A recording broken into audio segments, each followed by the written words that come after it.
ZigZag. ZigZag. Speed, bonny mole, like a thundering thing. La la la la la la. Carry the bell, it's going to be thin. Oh, hello there. Just taking in the washing. One of the little problems of living underground is it's not easy to find somewhere to dry all your clothes. And I do like things to be kept nice and fresh in the hypersonic mole.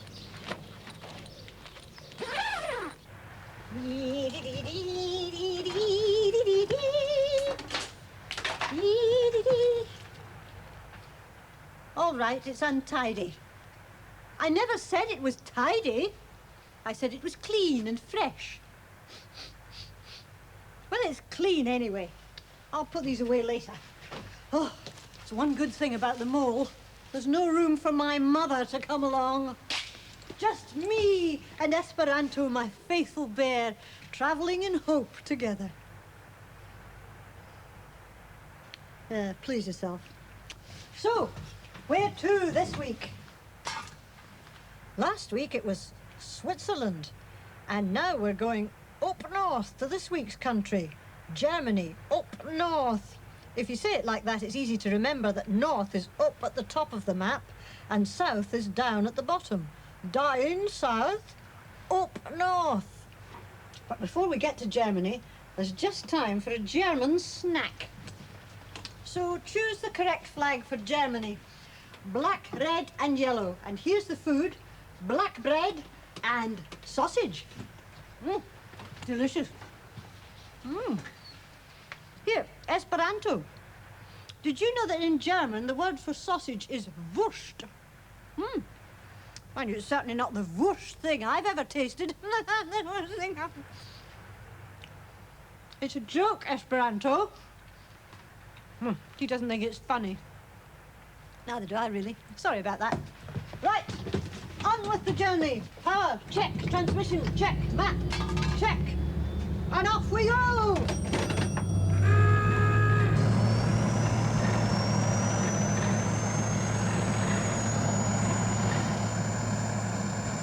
Hypersonic speed! We're going to travel under the North Sea to start with.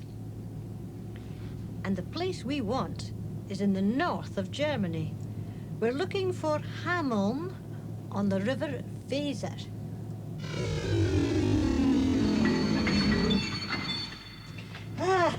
Here we are! Periscope!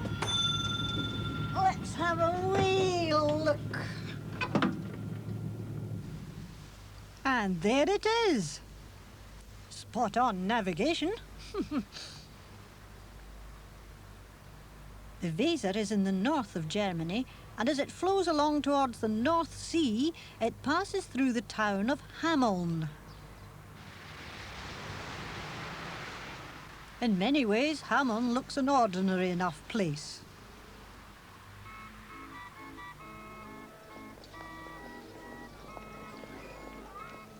It's a typical little German town with a typical German barrel organ to keep the shoppers in the precinct happy.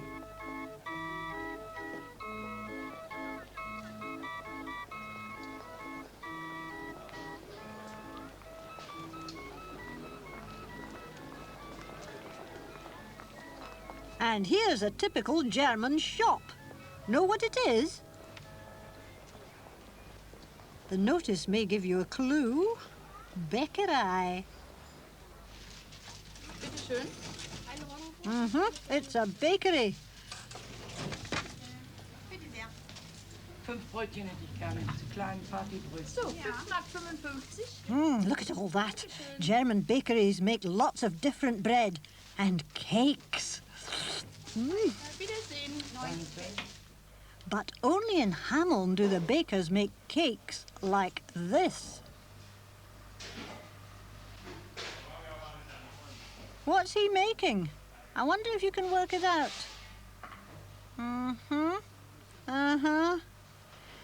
It's a rat. Ooh. With whiskers. And not just one rat, hundreds of them. fancy a rat for tea?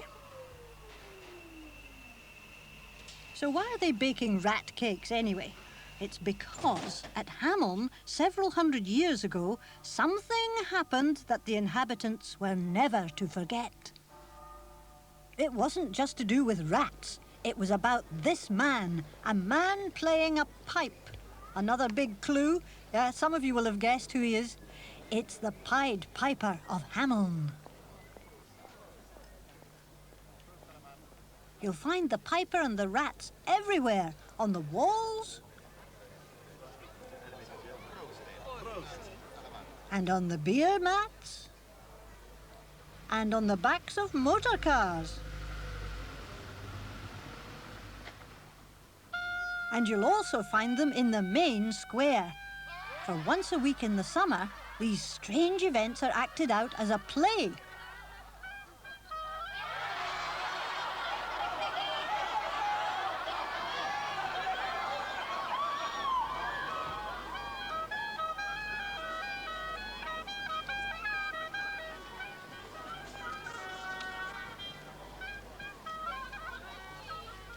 The performers who act in the play are ordinary people, like the Nachtigall family.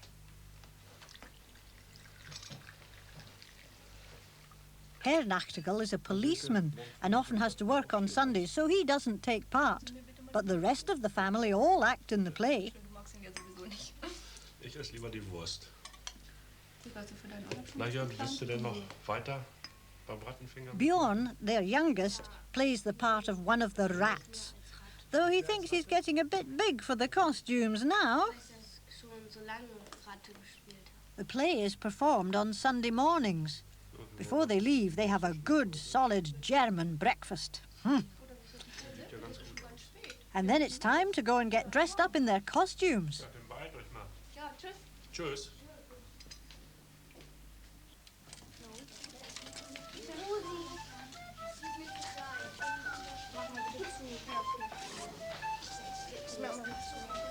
Mach mal deine Haare hoch.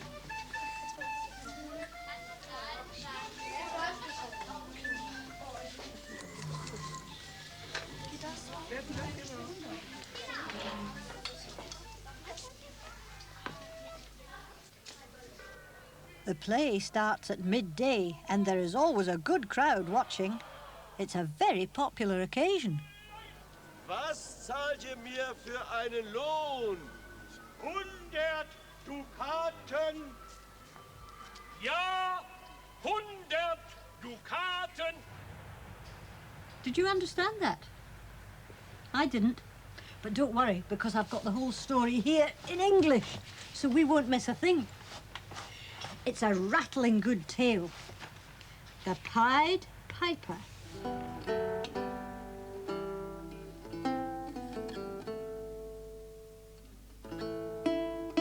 Hamelin town's in Brunswick by famous Hanover City. The river Weser, deep and wide, washes its wall on the southern side, a pleasanter spot you never spied. But when begins my ditty, almost 500 years ago, to see the townsfolk suffer so from vermin was a pity. Rats! They fought the dogs and killed the cats and bit the babies in the cradles and ate the cheeses out of the vats and licked the soup from the cook's own ladles, split open the kegs of salted sprats, made nests inside men's Sunday hats, and even spoiled the women's chats by drowning their speaking with shrieking and squeaking in 50 different sharps and flats.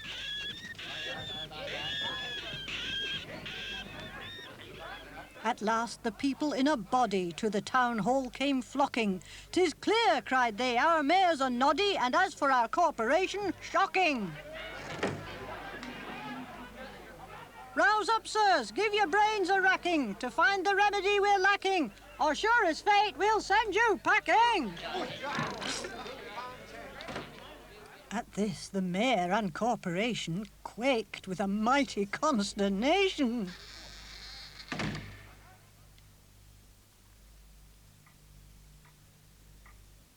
An hour they sat in council.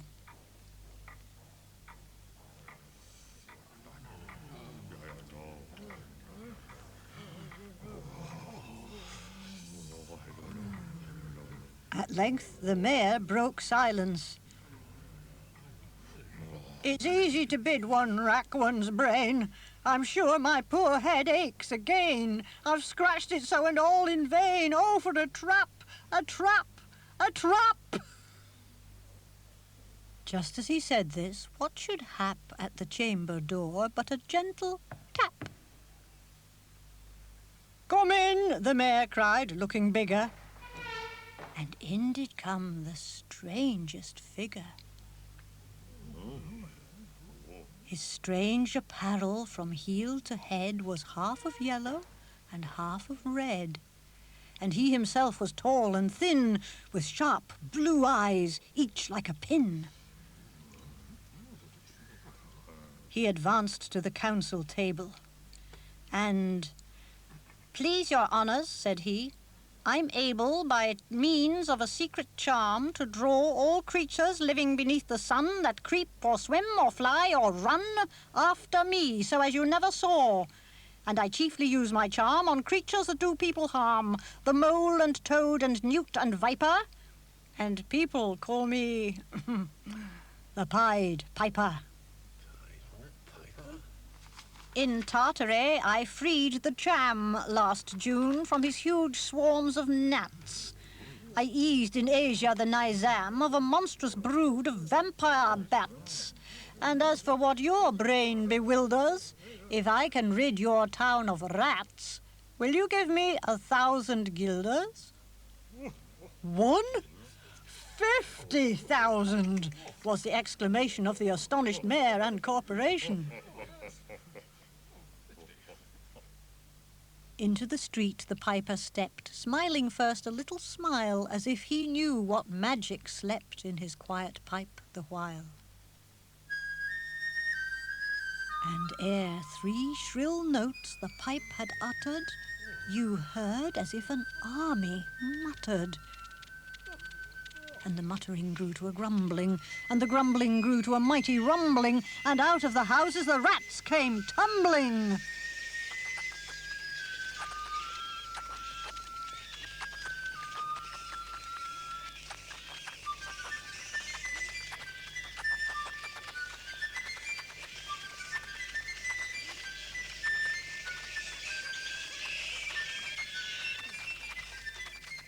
From street to street he piped advancing, and step for step they followed, dancing.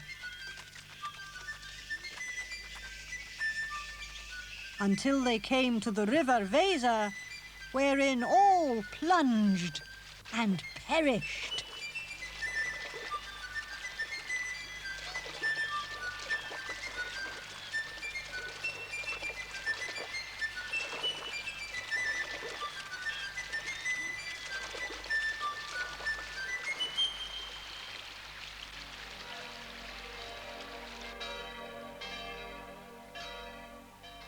You should have heard the Hamelin people ringing the bells till they rocked the steeple.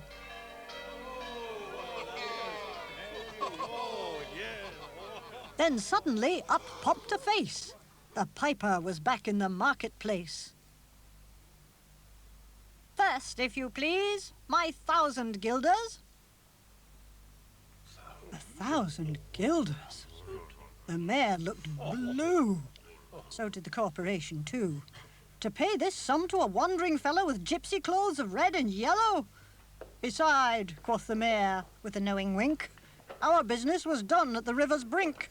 We saw with our eyes the vermin sink, and what's dead can't come to life, I think." As for the guilders, what we spoke of them, as you very well know, was in joke. Besides, our losses have made us thrifty. 1,000 guilders! Come, take 50. The piper's face fell and he cried, "No trifling, I can't wait. Beside, those folks who put me in a passion may find me piped to a different fashion." "How?" cried the mayor. "Do you think I'll brook being worse treated than a cook? You threaten us, fellow. Do your worst. Blow your pipe there till you burst." Once more he stepped into the street, and to his lips again laid his long pipe of smooth, straight cane.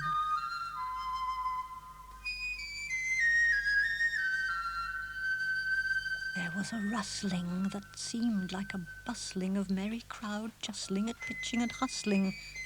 Small feet were pattering, wooden shoes clattering, little hands clapping and little tongues chattering, and like fowls in a farmyard when barley is scattering, out came the children.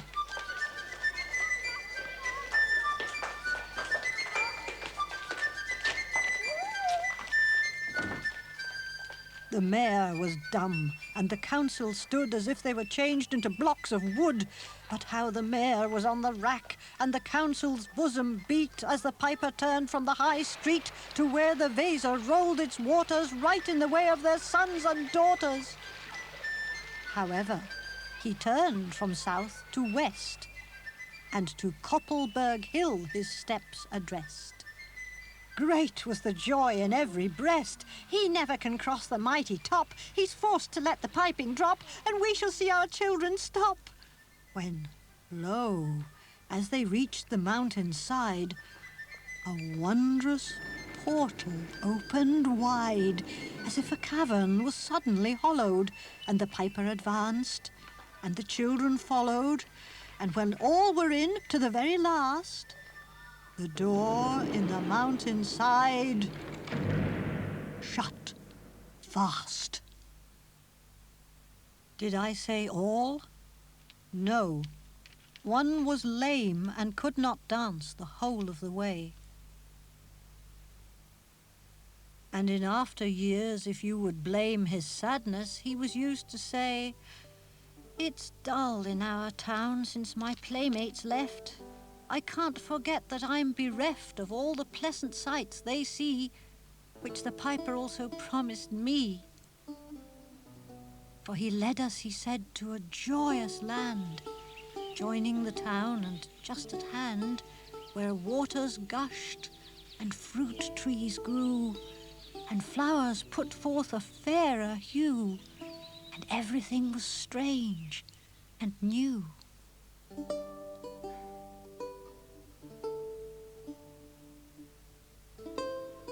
Hamlin Towns in Brunswick, by famous Hanover City. The river Weser, deep and wide, washes its wall on the southern side. A pleasanter spot you never spied.